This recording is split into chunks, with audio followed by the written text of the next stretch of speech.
झारखंड का एक जिला ऐसा जहां एक मामला शांत नहीं हुआ कि दूसरा मामला सामने आ खड़ा हो गया। जी, हम बात कर रहे हैं झारखंड की उपराजधानी दुमका की, जहां एक युवती को पहले जाल में फंसाया गया, उसके बाद उसका शोषण किया गया और फिर उसकी हत्या कर दी गई।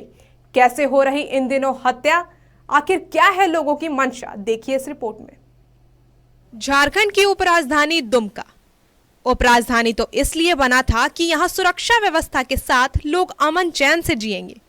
छात्राएं निडर होकर स्कूल कॉलेज पढ़ने जाएंगी, कामकाजी लड़कियां बेफिक्र और बेखौफ होकर काम करेंगी। पर दुमका की फिजाएं इन दिनों ऐसे बदली कि मानो यह दरिंदों का शहर हो। तो चलिए अब हम आपको बताते हैं कि दुमका में आखिर इन दिनों ऐसा क्या हुआ जो भाजपा को बैठे बिठाए मुद्दे मिलते जा रहे हैं। पहले अंकिता कांड हुआ, जिस पर काफी बवाल मचा। झारखंड की राजधानी से निकलकर देश की राजधानी तक यह मामला पहुंच गया। बस इतना ही नहीं, अंकिता हत्याकांड को एक पखवाड़ा नहीं बीता कि एक और नाबालिग आदिवासी युवती को अरमान नामक युवक ने अरमान पूरे करने के लिए पहले जाल में फंसाया, फिर उसका शोषण किया और फिर उसे मौत के घाट उतारकर उसे पेड़ से लटका दिया। अरमान ने अपने अरमान तो पूरे कर लिए, पर उसे क्या पता था कि अब विपक्ष उसके मुद्दे पर सरकार को घेरने लगेगी। हालांकि इस घटना पर बाबूलाल मरांडी ने सीधे तौर पर सरकार को घेरते हुए कहा कि सरकार सुनियोजित तरीके से हत्या करा रही है।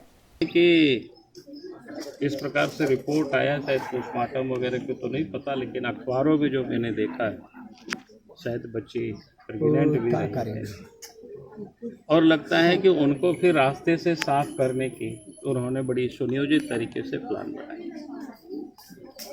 क्योंकि ये बच्चे ने यहाँ जो पूछे परिवार के लोगों से, उसमें से ये पता चला।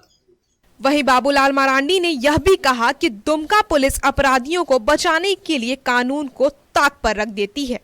यहाँ पीड़िता को न्याय नहीं मिलता, बल्कि अपराधियों को बचाया जाता है। ये साफ लगता है कि यहाँ पीड़िता को न्याय नहीं मिलता है, बल्कि अपराधियों को बचाने की कोशिश की जाती है।